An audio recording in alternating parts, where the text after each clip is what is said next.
Halo Bu Ini dan teman-teman, perkenalkan nama saya Benyamin Gratius Finit, absen 6. Saya akan menceritakan kisah dari tempat asal saya, Nusa Tenggara Timur, tepatnya di Timur Tengah Selatan, yang berjudul Vato Atoni atau Batu Penelan Manusia. Selamat menyaksikan. Di suatu kerajaan, tepatnya di Kabupaten Timur Tengah Selatan, atau kerajaan tersebut bisa disebut dengan Kerajaan Amanatun Selatan, yang dipimpin oleh raja yang bernama Usif Banmeni. Usif Banmeni dikenal karena ia sangat bijaksana dan kaya. Kekayaannya terdiri dari kambing, sapi, kerbau, domba, dan masih banyak lagi. Dari banyak hewan yang ia pelihara, terdapat banyak sekali penggembala. Di antaranya ada 2 orang yang bernama Neno dan Fai. Neno dan Fai bertugas untuk menjaga kambing-kambing milik Usif Banmeni. Pada suatu hari, kambing yang digembalakan oleh Neno dan Fai itu hilang. Mereka berdua bingung mau mencari para kambing itu kemana. Mereka sudah mencari ke dalam kerajaan, bertanya kepada warga dan melihat ke kandang, namun tak dapat menemukan kambing-kambing tersebut.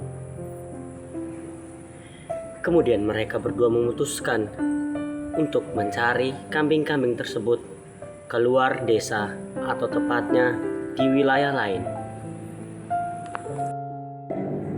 Di suatu ketika, tibalah mereka, Neno dan Fai, bertemu untuk mencari kambing-kambing tersebut di wilayah lain. Mereka berdua berjalan menyusuri hutan-hutan dan tiba di sebuah sungai, yaitu Sungai Tumut. Sungai Tumut berfungsi sebagai tanda perbatasan antara Kerajaan Amanatun Selatan dan Kerajaan Amanatun Utara. Setelah mereka berdua menyeberangi sungai tersebut, hujan dan badai sangat besar menimpa mereka. Petir-petir menyambar seakan ingin membelah bumi. Kemudian mereka melihat sebuah lopo, tempat peristirahatan orang NTT. Lopo adalah tempat peristirahatan orang NTT seperti rumah, namun bentuknya itu kerucut dan atapnya terbuat dari alang-alang dan tanpa dinding. Kemudian Neno dan Fai memutuskan untuk beristirahat di lopo tersebut. Ketika memasuki lopo tersebut, mereka melihat seorang nenek yang penuh senyum dan ramah dalam hatinya.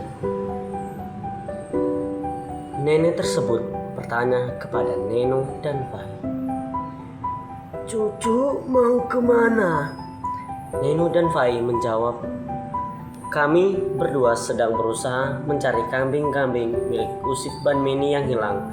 Namun karena hujan dan badai yang sangat besar, kami memutuskan untuk beristirahat di lopo ini." Nenek tersebut melontarkan banyak pertanyaan terhadap Neno dan Fai.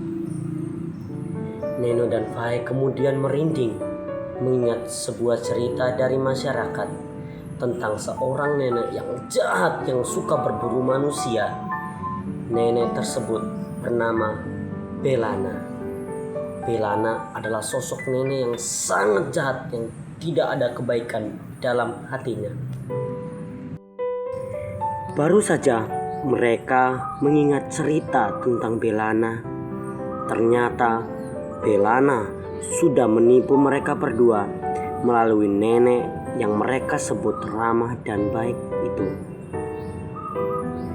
Belana berusaha untuk dapat mengurung atau menculik Neno dan Fai. Kemudian dengan tipu daya oleh Belana membuat Neno dan Fai tertidur sehingga tak dapat bangun. Ternyata yang awal yang dikira Neno dan Fai adalah lopo.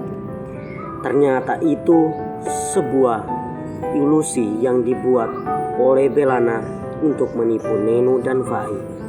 Lopo tersebut adalah goa yang ada batu untuk menutupinya. Perlahan batu itu menutup dan tidak ada jalur keluar. Setelah bangun atau sadar, Neno dan Fai melihat bahwa semua telah berubah dan mereka tidak bisa keluar. Neno dan Fai berteriak, "Tolong, tolong, siapapun tolong kami." Namun tak ada yang dapat mendengarkan. Karena itu mereka berada tepat di tengah hutan. Semua masyarakat dan Usif Ban Meni bingung mencari Neno dan Fai kemana. Mereka mencari ke kerajaan, mereka tidak menemukan Neno dan Fai. Kemudian Usif Ban Meni memerintahkan agar mereka mencari Neno dan Fai keluar wilayah, tepatnya di seberang Sungai Tumut. Kemudian para masyarakat menemukan sebuah gua dan di situ terdengar suara sayup-sayup, yaitu suara Neno dan Fai. "Tolong, tolong." Karena kekuatan mereka berdua semakin melemah dan tak berdaya, mereka tak mampu berteriak lebih keras. Akhirnya masyarakat berusaha dengan cara apapun dalam mencungkil, membongkar, memahat, namun gua tersebut sangat tebal untuk ditembusi. Kemudian Usif Ban Meni memutuskan untuk tangan Neno dan Fai dipotong, kemudian dikubur di sebelah kanan gua tersebut. Kemudian masyarakat menyebut tempat atau gua di mana Neno dan Fai itu terkurung di dalamnya sebagai Fatu Ol Atoni, atau disingkat menjadi Fatu Atoni, artinya batu penelan manusia. Dari kisah Neno dan Fai, kita dapat belajar bahwa kita harus senantiasa menyertakan Tuhan dalam segala kegiatan yang kita lakukan dan selalu berusaha untuk mencapai apa yang kita inginkan. Sekian cerita dari saya tentang Fatu Atoni atau batu penelan manusia. Terima kasih. Dadah, selesai tugas.